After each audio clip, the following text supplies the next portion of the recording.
ជំរាបសួរទៅទីជនវុធី fashion ជាទីស្រឡាញ់ថ្ងៃនេះខ្ញុំនាំយកនៅខោជើងខ្លីប្រភេទសម្រុងស្មៅជង្គង់នាំអារម្មណ៍ពុកម៉ែបងប្អូនមកមើលនៅខោនេះទាំងអស់គ្នាមានច្រើនពណ៌សម្រាប់ពុកម៉ែបងប្អូនជ្រើសរើសមែនទែនហើយចំពោះសាច់របស់វា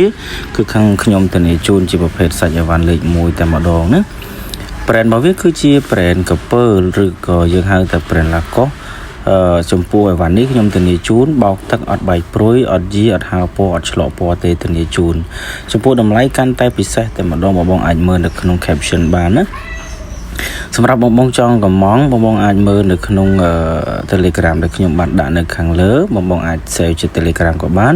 បង comment នៅក្នុងវីដេអូនេះក៏បានយើងខ្ញុំនឹងតាក់ទងទៅបងប្អូនភ្លាមចំពោះ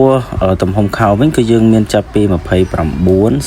32 34រហូតដល់36ទម្ងន់ដែលបងអាចស្លៀកបានគឺចាប់ពី50គីឡូរហូតដល់85គីឡូចំពោះលេខទូរស័ព្ទបងអត់ពិបាកទេខ្ញុំដាក់នៅលើវីដេអូនេះតែម្ដងបងអាចតាក់ទងតាមរយៈលេខទូរស័ព្ទខ្ញុំបាទផ្ទាល់បានហើយសាច់ខោបងអាចមើលបានណាមានទាំងកប៉ៅបិឆោតមួយទៀតកប៉ៅនេះយើងអាចដាក់ជាប៊ិចហើយនឹងទឹកកេះក៏បានដែរបងអាចមើលផ្លាកបានគឺ Lacoste គឺមានន័យថា brand កពើបងធ្លាប់ស្លៀក brand កពើបងដឹងហើយជាប្រភេទសាច់លេខ1តែម្ដងហើយនេះថតចេញពីហាងផ្ទាល់បងខាងក្រោយរបស់វាគឺមាន layer cup បែបនេះបងណាតែអត់មានកម្រប layer ទេមានតែ layer cup ជាឯងបងអាចមើលខាងក្រោយវាបានខ្ញុំថតផ្ទាល់ចេញពីហាងតែម្ដងអរគុណច្រើនជម្រាបលាជូនពរសុខភាពល្អ